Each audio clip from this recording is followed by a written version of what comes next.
ना मन पड़े क्षमा करेंगे मंचासीन आमर सांसद आमर संबित डॉक्टर संबित पात्र महोदय मंचासीन आमर विधायक पिपिली आश्रित पट्टनायक महोदय मंचासीन पूर्व विधायक सुनील महांती महोदय मंचासीन विधायिका जन प्राण हरईछन से लगातार माननीय प्रधानमंत्री गृहमंत्री डिफेन्स मिनिस्टर एवं अन्यान्य नेतृवृंद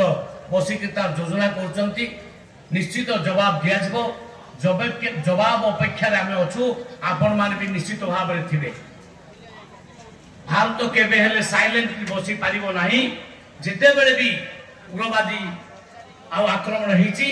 तार जवाब भारत वर्ष तेणु राजनाथ सिंह निजे कही सारे यार गोटे विराट बड़